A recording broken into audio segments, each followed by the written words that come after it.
Esse é o Psicologia na Veia e o tema de hoje será psicose. Mais especificamente, eu vou falar para vocês como a terapia cognitiva comportamental concebe um tipo específico de psicose, no caso, o delírio. Para eu chegar no objetivo principal deste vídeo, primeiro preciso definir dois aspectos importantes. O primeiro aspecto são pressupostos da terapia cognitiva comportamental. A noção desses pressupostos vai dar uma boa base para a conceituação cognitiva dos delírios. E o segundo aspecto é trazer o conceito de delírio propriamente.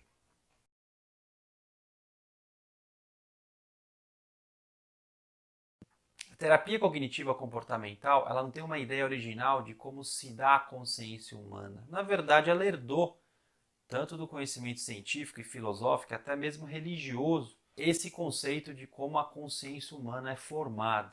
A própria etimologia da palavra consciência já dá uma boa noção do que queremos aqui fundamentar.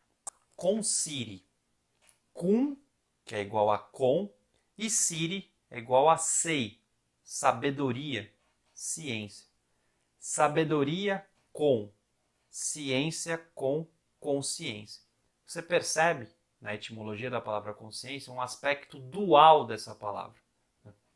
Você tem uma ciência e uma consciência, como se fosse uma ciência própria do indivíduo que está com a ciência dos fatos.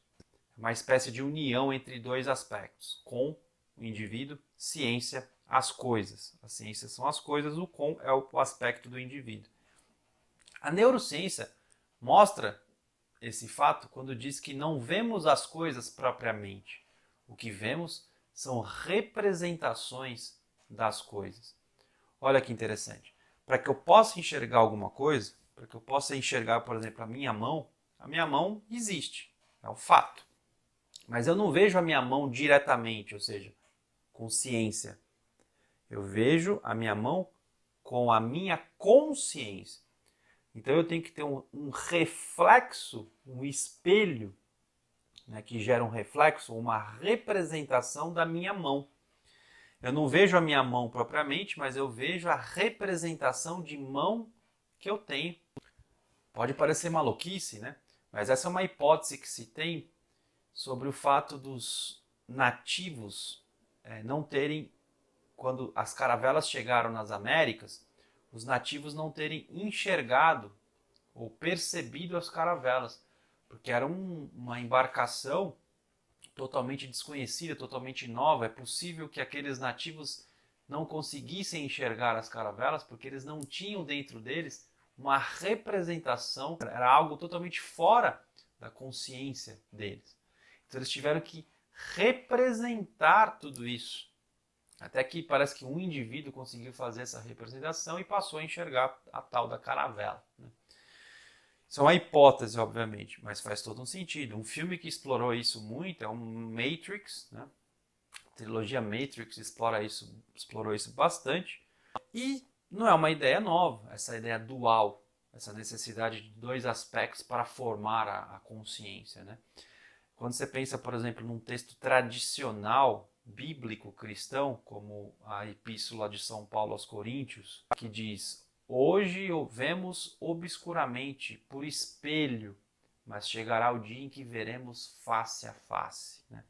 Então, ele sugere que o cristianismo, através do amor, despertará uma forma, né, de consciência humana que vai direto para a ciência e não tem mais um reflexo, não tem mais uma representação do indivíduo, sendo essa representação na religião cristã um aspecto subjetivo decaído. Né? A própria religião hindu também fala sobre isso, quando fala que o mundo, né, é maia, é uma ilusão, e você tem que se libertar dessa ilusão, dessas representações, desses espelhos, e mergulhar no absoluto, no ser absoluto, que seria Atman. Então perceba, essa ideia dual é muito antiga. Né? Bom, a terapia cognitiva ela vai entender que os fatos, o mundo, as coisas em si, elas são neutras. E elas não têm muita importância. O que importa é como eu represento esse espelho, esse reflexo que eu tenho para conceber os fatos. Se esse elemento aqui, representativo, estiver distorcido ou desadaptativo em relação às coisas em si, necessariamente eu terei sofrimento. Mas se essa representação for adaptativa, eu não terei sofrimento ou doenças. O fato de eu ter uma doença grave, objetivamente, é um problema, sério, objetivo. Mas como eu represento o fato de eu ter uma doença, como eu lido com o fato de ter uma doença. Esse aspecto aqui, representativo da consciência, é que faz a gente sofrer ou lidar melhor com os problemas que enfrentamos. Então, para consolidar, eu vou dar um exemplo que poderá ajudar nessa compreensão. Suponha que existe um buraco numa calçada em específico. E um primeiro indivíduo está caminhando, se aproxima dessa calçada, ele pisa sem querer nesse buraco com o pé direito, porque ele está desatento. Ele torce o pé direito, cai, rala a canela e bate a bunda. Esse cara se levanta triste e vai embora triste. Então, o buraco na calçada é representado pela letra A aqui no vídeo. E o fato dele sair triste é representado pela letra C. O buraco está lá, a calçada está lá. Momentos depois, um segundo indivíduo vai caminhando, se aproxima do buraco, também desatento, pisa no buraco com o pé direito, mesmo pé, torce, cai, rala a canela e cai de bunda. Mesma situação, idêntica a situação. Só que esse indivíduo se levanta e não está triste. Ele está com raiva. Ele se levanta e vai embora com raiva. Ora, por que o C do caso aqui é diferente se os fatos que estão no A são os mesmos para ambos? Tem um elemento entre o A e o C, que é a letra B, que é justamente o viés ou a representação, o reflexo, o espelho que cada indivíduo tem para gerar um reflexo, uma representação dos As, dos fatos em si. No primeiro caso, o indivíduo pensou o seguinte: puxa vida, sou um azarão. Não prestei atenção, a culpa é minha. O mundo é um lugar bastante tenebroso. Se você não estiver preparado para viver no mundo, esse tipo de coisa acontece. Isso é a prova que eu, estando desatento, só poderia me dar mal mesmo. Tá vendo como eu sou incompetente? Se eu tivesse prestando atenção, isso não teria acontecido. Então esse cara levanta com culpa e sai triste.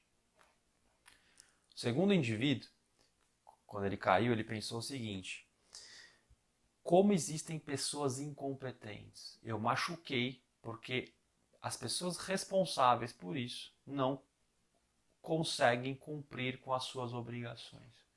O mundo é um lugar cheio de gente incompetente. É por isso que eu só faço as coisas por mim mesmo. Eu não delego nada, né? Porque se eu delegar, eu sei que um bando de incompetente vai ter que fazer. Então ele levanta com raiva, né, confirmando a sua tese na cabeça dele de que todo mundo é incompetente e só ele sabe fazer as coisas. Ele sai então com raiva e bastante crítico. Puxa, mas você vai dizer assim para mim: Arthur, não é possível, o cara cai, ele já fica triste. O outro cara caiu, ele já fica com raiva. Pois é, essa enxurrada de pensamentos de cada perfil que eu estou falando, eles estão prontos na mente, eles são automáticos. Você apenas ativa. E esse é o viés, esse é o modo que você representa o mundo. Pelo menos está representando essa situação do mundo. Isso é muito rápido. Em alguns milésimos de segundo, a cabeça de um já interpretou o fato de ser um fracasso e o outro, em milésimos de segundo, já interpretou que todo mundo é incompetente e por isso que ele sofreu. Ele sofreu pela incompetência alheia.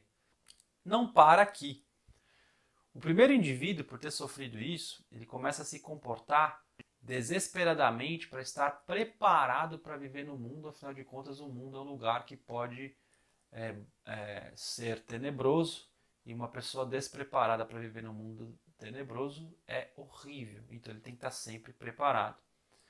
E o segundo cara, ele saiu dessa situação tendo a certeza de que é aí que ele não vai delegar nada para ninguém porque todo mundo é incompetente e ele fica cada vez mais acumulando tarefas no seu trabalho.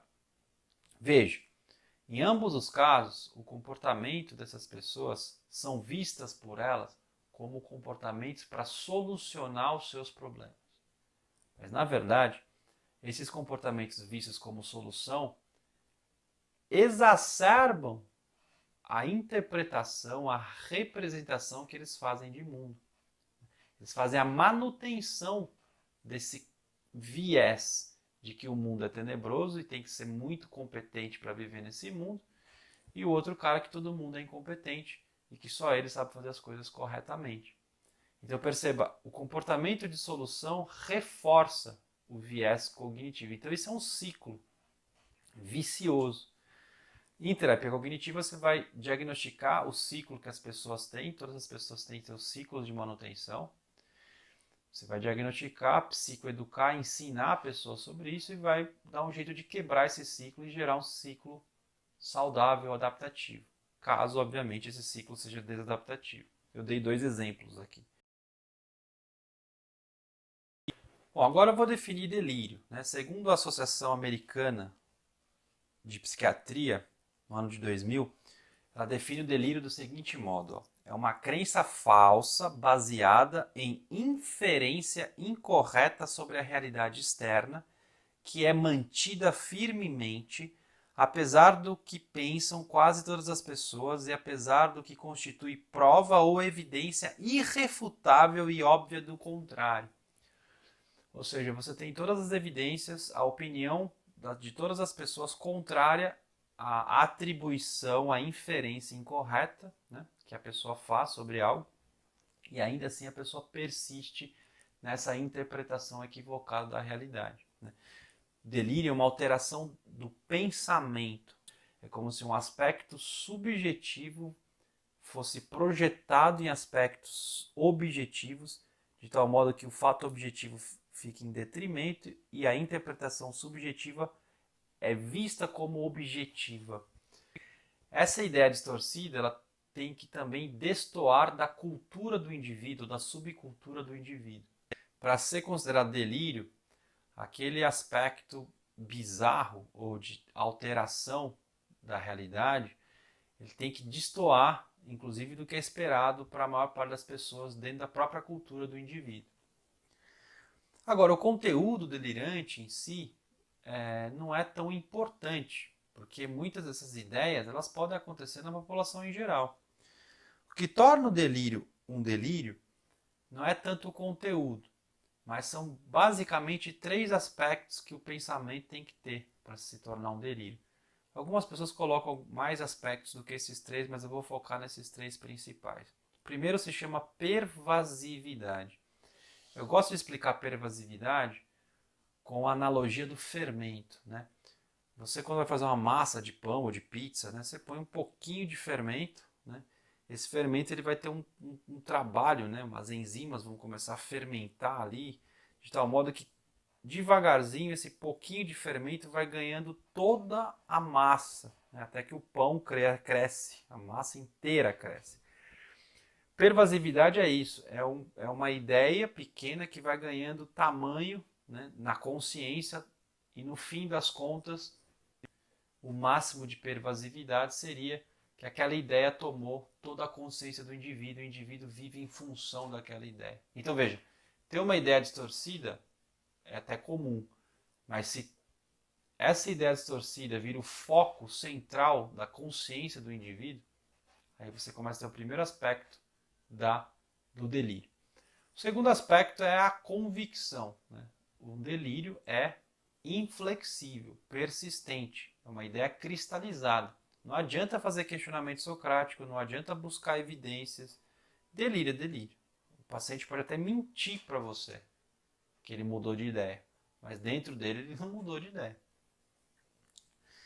E por fim, essa pervasividade, essa convicção vai ter que ter um impacto funcional, um impacto na vida do indivíduo, vai ter que ter algum prejuízo. Mesmo os casos em que não tem prejuízo, né, às vezes já peguei casos de paciente que demorou 2, 3 anos para começar a realmente ter um prejuízo. Continuou trabalhando, continuou fazendo as coisas e estava delirante. Chegou um momento que ficou insustentável. Mas ainda assim constitui delírio, mesmo que ele seja funcional. Mas o impacto na vida tem que ter. Porque estava tendo impacto, mas não estava afetando a funcionalidade, mas impacto tinha. Não estava sendo suficiente para pessoas perceberem nesse caso específico. Só quando o delírio, a pervasividade aumentou, é aí que ficou insustentável e aí a pessoa acaba até perdendo o emprego.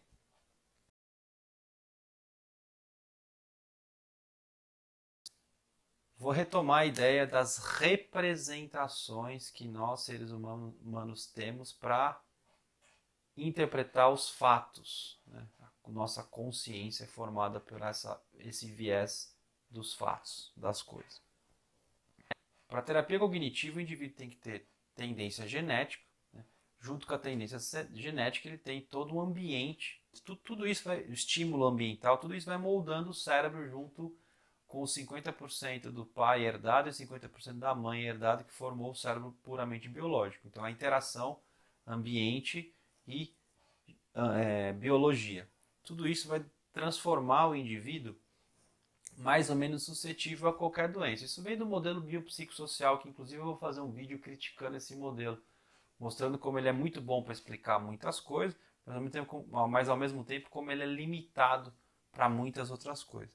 Então o indivíduo, nesse processo de neurodesenvolvimento, aspectos biológicos ambientais, ele vai formando as representações que ele tem de mundo.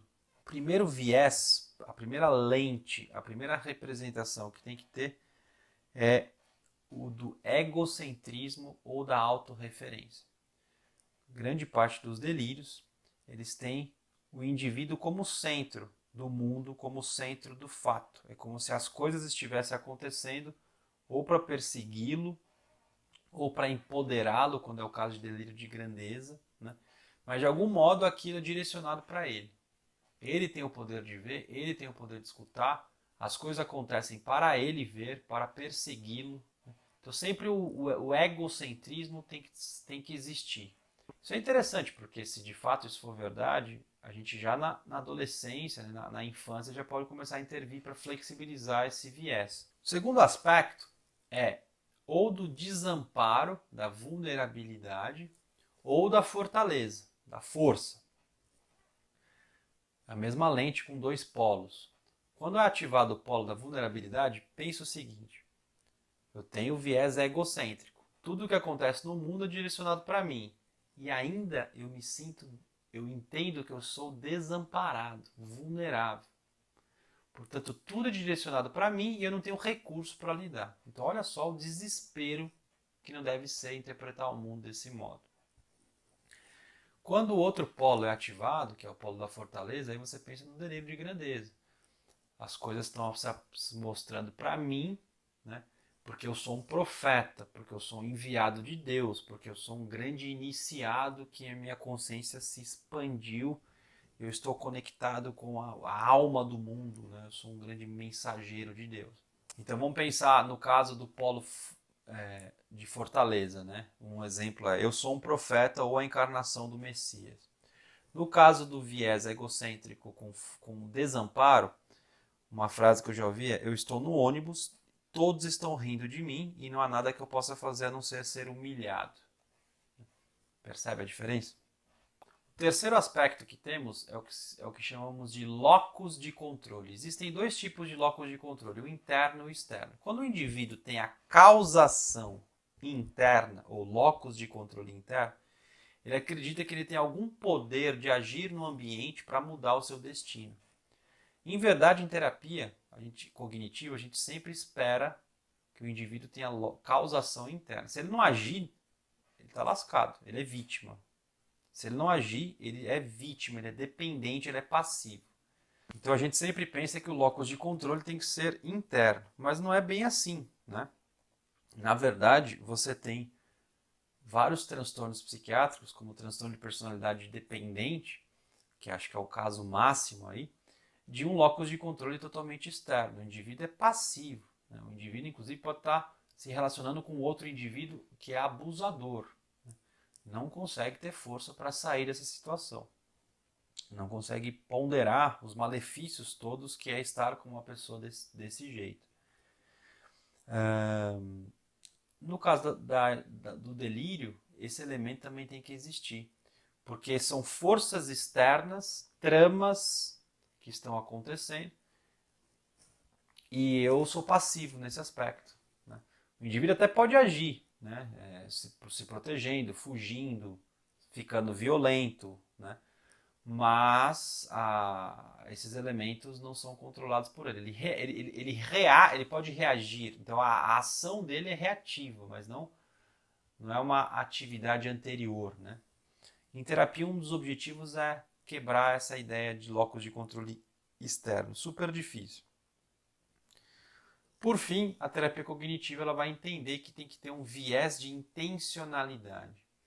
Ou seja, essas coisas que estão acontecendo, e que eu sou vítima e passivo, elas acontecem porque elas têm a intenção de me ferir, elas têm a intenção de me machucar, né? Ou elas têm a intenção de revelar uma mensagem divina de Deus, uma mensagem que só eu, como profeta iniciado, consigo ler, né? Então são esses vieses todos, essas representações todas. Egocêntrica ou autorreferente, o viés de ser ou totalmente vulnerável ou bastante forte, o locus de controle externo e o viés de intencionalidade.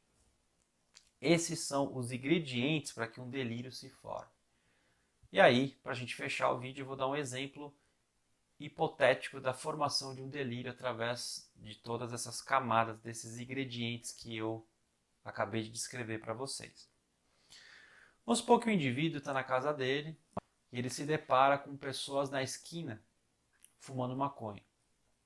E ele tem uma religião mais severa em relação ao uso de drogas, ele é contra o uso de drogas, ele resolve denunciar. Ele liga para a polícia e fala: olha, tem um bando de marginal aqui na esquina fumando maconha, manda uma viatura para cá.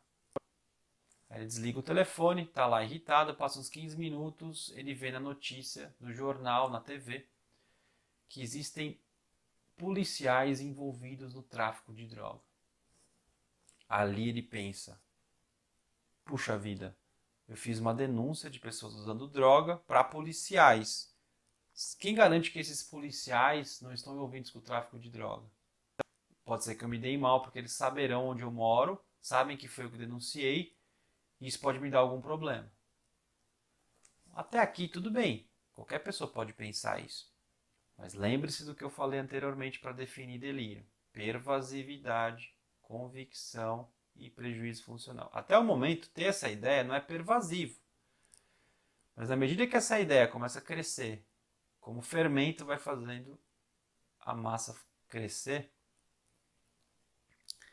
isso pode começar a desencadear as outras camadas dos vieses ou de representações que eu defini também agora há pouco para vocês. Eu acho que essas pessoas têm os policiais têm grandes chances de estarem envolvidos com o tráfico, sim, e eu fiz uma denúncia aqui e eu posso realmente ser perseguido, eu posso realmente me dar mal porque eu fiz essa denúncia. Acho que eu fiz muito errado de ter feito essa denúncia. Por que eu fiz essa denúncia? Agora já foi. Agora já fiz essa denúncia, né? Aí começa o elemento egocêntrico, que já estava lá, né? Mas foi ativado, por exemplo. Agora eu sou uma pessoa, um alvo importante na mira dos policiais, e os policiais terão a intenção de me perseguir, né? E aí vem a vulnerabilidade. Não há nada que eu possa fazer. O locus de controle externo. Eu sou vítima dessa situação. Percebe? Com isso, a pervasividade vai aumentando e o indivíduo começa a ter uma atenção seletiva a partir de então. Então, no outro dia, ele sai de casa, escuta uma sirene de polícia. Ele já fala: puxa, a sirene está aqui, esse pessoal está em volta do bairro. Por que eles estão em volta do bairro? Eu não escuto sirene, não costumo escutar sirene. Depois que eu liguei, agora estou escutando sirene. A pervasividade começa a acontecer. Com o tempo, ele começa a entender que qualquer ação da polícia é hostil necessariamente e está perseguindo ele. Ao ponto que depois ele vai na padaria, por exemplo, tomar o café, e quando ele vai tomar o café, ele encontra 2 policiais de farda também tomando café na padaria, o que é uma coisa super comum, policial parar para tomar café na padaria. Mas como esse cara está com todo esse viés de interpretação, ele começa a entender que esses policiais fardados estão ali e é uma prova de que estão vigiando ele. Ele vai capitalizando essas coincidências, o que a gente chama de viés confirmatório, até que finalmente ele junta todos os pontos e entra em desespero, abre um surto e começa a achar que na câmera, no celular, no Wi-Fi, tá todo mundo ali invadindo a casa dele, perseguindo ele para que faça algum mal. Afinal de contas, ele fez a denúncia de traficantes e agora os traficantes, junto com os policiais, fará algum mal para ele. Então, é em função de todas essas camadas de interpretação equivocada que a terapia cognitiva seria um exemplo de como a terapia cognitiva concebe a formação de um delírio. Bom, eu não vou focar em como que a terapia cognitiva trabalha, né, mas é justamente depois no diagnóstico dessas camadas que o paciente medicado e fora do delírio que você começa a desconstruir esses vieses todos, né?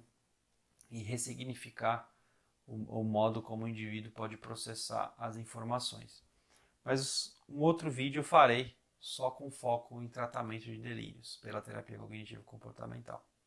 Espero que esse vídeo tenha ajudado você a entender melhor de terapia cognitiva e de psicoses e até um próximo Psicologia na Veia. Um abraço!